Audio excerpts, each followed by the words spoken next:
had a post up.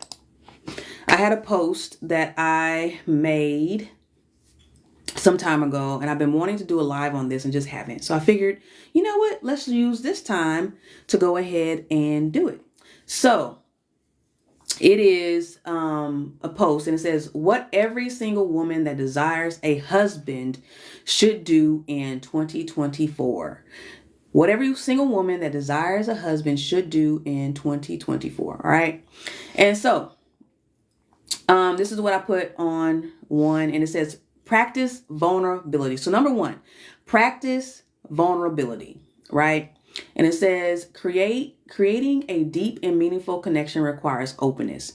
Practice sharing your thoughts, feelings, and experiences authentically. So right now, in your singleness, you should be practicing how to be vulnerable. Like, just put it to practice, because it's going to be helpful when you start dating, or if you are dating, or even getting into a committed relationship. It needs to happen, right? Sharing our thoughts, sharing our feelings, sharing our experiences and what we've done, been through, what we like, what we don't like, why we don't like the things. Like, really talking about that is so important in our single season. I think sometimes we just go into relationships and shielding ourselves from vulnerability, making ourselves kind of closed out, and that person doesn't feel like you're open. So some of y'all here, this is what I heard before. Some of y'all are going out on dates and wondering why you're not being called back, or wondering why. This is not all the reasons why. I'm just saying that this does happen. Wondering why he doesn't seem into you, and wondering why he's never said anything to you about not being in a relationship with you. And then the next day, next week, next month, you see him out with another girl, right? It's because some things that he wanted to hear you say about yourself, about your thoughts, about your experiences, and you want to see it authentically. Some of us are showing up, with other characters. We're not showing up as our true selves just to go out on a date, just to get a guy. And he can see that. He can see that. He knows your intentions, right? And so help him figure out whether or not he wants to do this thing with you or not by practice vulnerability. And I know it's hard for some of us. This is not something I'm saying is easy to any of us. Me, sometimes it wasn't easy for me, because why? Rejection. A lot of us have dealt with rejection in our lives, and we're afraid of being rejected by someone we truly and really like. Someone that is going well and you're thinking the future with, you seem to be compatible with this person, all the things, right? But something doesn't seem right? Then you just get a sense of rejection based off your past, based on what you've been through, right? And so, let me see. And so it's important that you try your best to learn how to practice. Learn how to practice vulnerability. Your vulnerability. All right. So the next thing is number 2. So practice vulnerability. One thing to prepare for your husband in 2024. So is practicing vulnerability. The second thing is focus on personal growth. What areas do you know you need work in? What areas do you know you need growth in? Have you talked to people about what it would look like if you're in a relationship? Like, not just people you trusted, family, friends, close people around you, not somebody that of something that you want to hear, but somebody that can actually talk to you about you, right? What areas do you know you've been cut in before and you haven't dove into?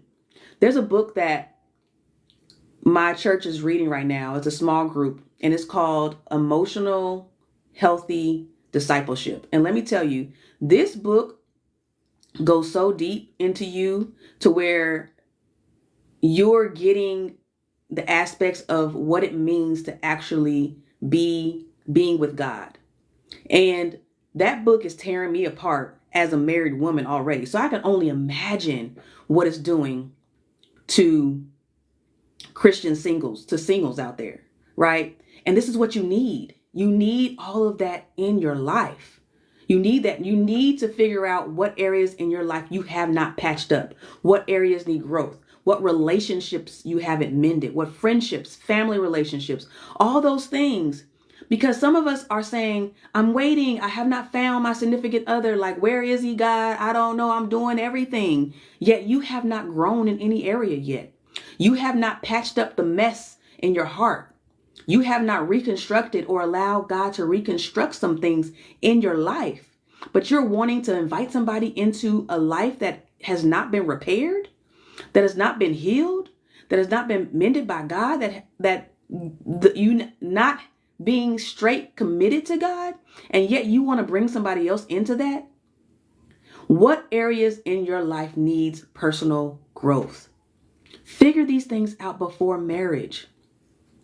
We're not saying you have to be perfect before marriage, but figure all these things out before you get married. It's imperative because you will be shown yourself in those difficult situations. When those triggers happen, you're going to want something's going to pop up and you're going to be shown yourself. Like literally, you're going to be like, okay, what does this mean? He said this. He did this. She said this. He said, like all these things are going to pop up and you're going to be shown you. What are you going to do? Are you going to self-sabotage? Are you going to leave a great person? Some of us are leaving great people. We're putting them in friend zones when actually they're probably somebody that we should allow to pursue us or be pursued, right?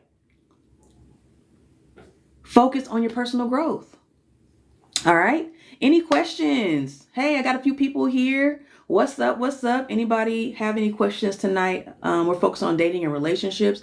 I did talk about my Valentine's Day story earlier, but yes, if you are here, let me know. Let me know any dating and relationship questions. But yes, so point number 2. Hey, Danielle, how are you? Tap in, tap in. Good to see you, sis. So yes, focus on, okay, let me go back. Point number 1.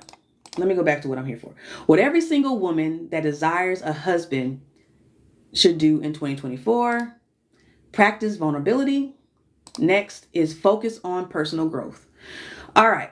The third piece is maintain independence. Maintain your independence. So what this means is cultivate your personal goals, aspirations, gifts, God's purpose in your life. A healthy relationship allows for both partners to grow and pursue personal goals alongside shared ones. A healthy relationship allows for both partners to grow and pursue personal goals alongside shared ones. So it's best to know right now, what are your goals? What are your aspirations? What are your gifts? What's God's purpose for your life, right?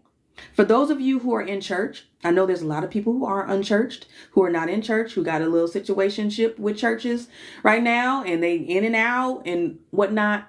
But you still have gifts.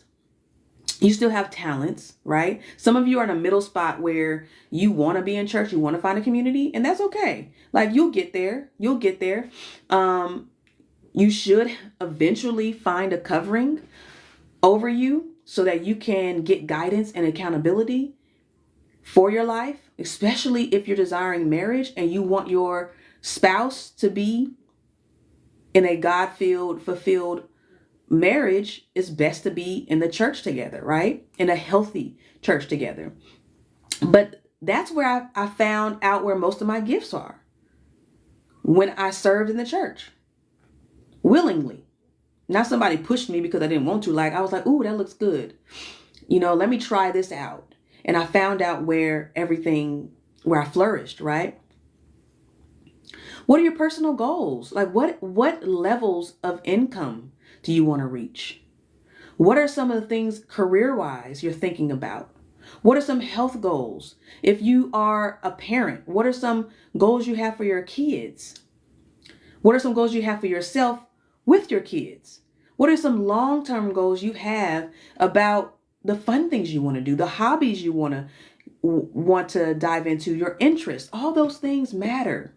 All those things matter, that you're trying to do that now, because nobody wants somebody who's not into something. Like, one of the things my husband said he enjoyed about me was that I was taking care of business. Like, I was going to work, but I also ran a nonprofit. So that was one of my gifts. That was me walking in my purpose. I was working with youth in the inner city, helping them find their talents, doing open mic nights and after school programs. Like, it was a great thing for me. My gifts was just gifting. Okay.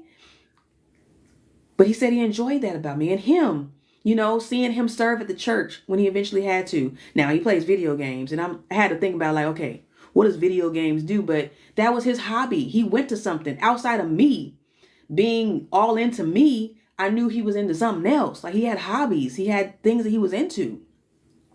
That mattered to me. Right? Aspirations.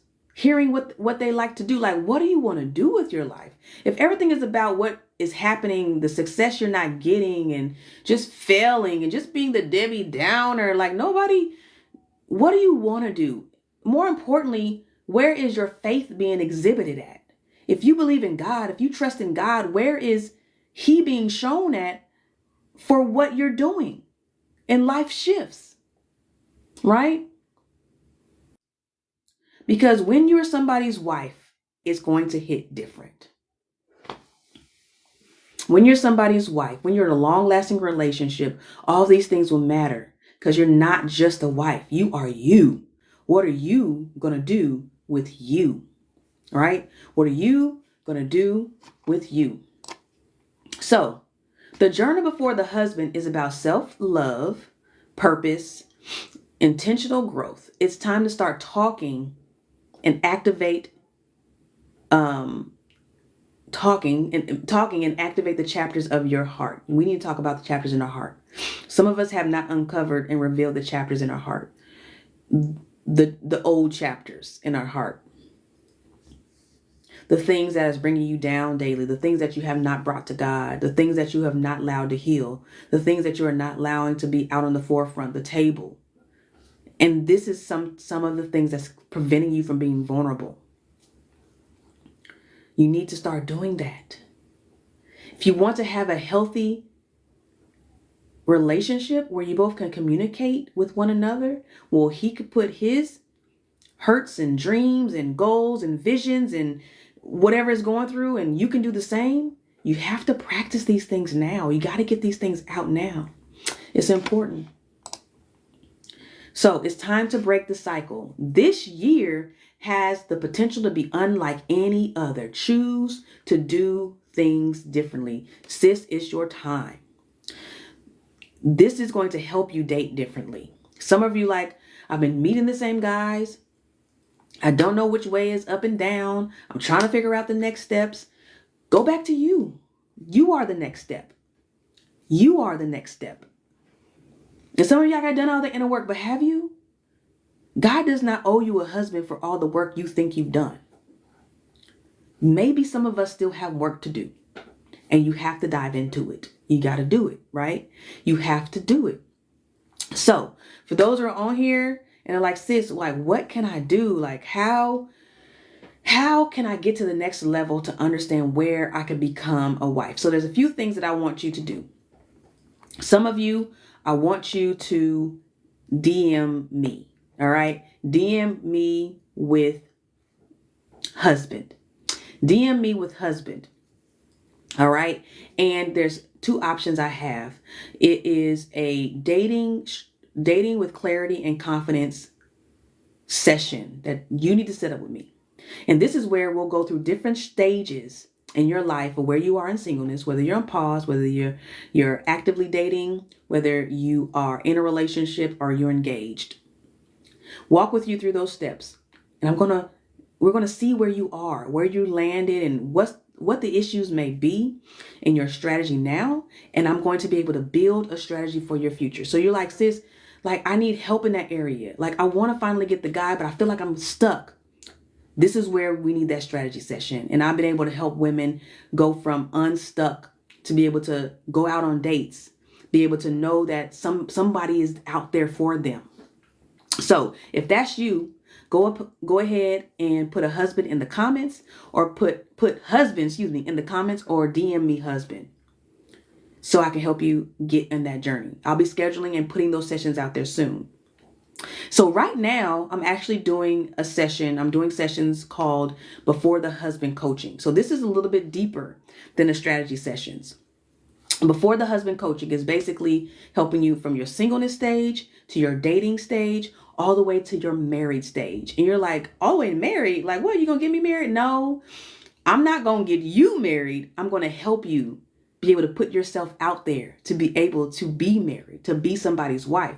But it's a process, and it's a 6-week program. So I'm currently have a cohort going on right now, but I will be opening the doors to my cohort soon. And I want you to be a part of it. If you're looking at me right now and you seeing this video right now, you're watching the replay on YouTube, I want you to be a part of the next cohort, because I don't want you out there dating and not knowing about you, not knowing what a wife looks like, not to be perfect, not to feel like you know everything, because you won't. When you get in it, you'll begin to know and begin to figure out what happens. But I want to be able to help you. I'm not just a dating coach. A lot of these coaches out here are just here, and I love them, but they're here to, get you out there dating, which is great. But what about the aftermath? What about after that? When you get the guy, how can you keep him? Will you be able to invite him in? Will you self-sabotage it? So I'm going through my cohort now. We're talking about that. And with the sessions, my husband is invited in, and we're talking about our marriage mindset. We're able to talk about, dating from a man's perspective, so he can help you. You got questions. We're going to go through some scenarios. Like, we're going to be able to help you on this journey. So if you are interested and you're like, sis, I need something like that in my life, put husband in the comments, or put it in, DM me husband. And I want to hear from you. I want to hear from you. All right. So yeah, and I'll get you started on it. I'll talk about how we can get you going with it for sure. So, so a few things I want to talk to you about is not only are those programs, but also, for those who are interested in finding some materials that I have. So I have a devotional called Before the Husband. It's a 7-day devotional for single women pursuing purpose. And basically it takes you through 7 areas of my life that I went through in my single stage. And I hope that it breaks some things in your heart to where it can prepare you for your husband. So it's a devotional. It takes you through some scriptures, take you through a little bit of my story, and I hope you are related to it. You could journal, you could talk, all the things in there. So yeah, if that is you, it is in the link in my bio, Before the Husband, a 7-day devotional for single women pursuing purpose. Hey everybody, welcome. Just on this Valentine's Day here, talking to folks. Glad to see you here. And the next thing is we are approaching season 5. Season 5 of When Marriage and Purpose Collide. So this is a podcast that my husband and I have. It encourages single people in their single season, those that desire marriage, whether you're coupled, engaged, and we just be talking about topics that we went through in our single season, trending topics that are going on now, and also family and dealing with married life also. So it's also in the link in the bio, where 4 seasons are in, so you can go and binge watch. We're on Spotify, we're on Apple, we're on other podcast streaming sites, and we're also on YouTube. So Excuse me. That's what I have for tonight. Thank y'all so much for tuning in to me. I'll try to be on here more often, of course. If you have more questions, please do not hesitate to ask in the comments or to slide in my DMs and let me know the question you had. I'll be happy to answer them. And yes, thank you so much for your time. Please subscribe, follow, do all the things. I love y'all. Peace.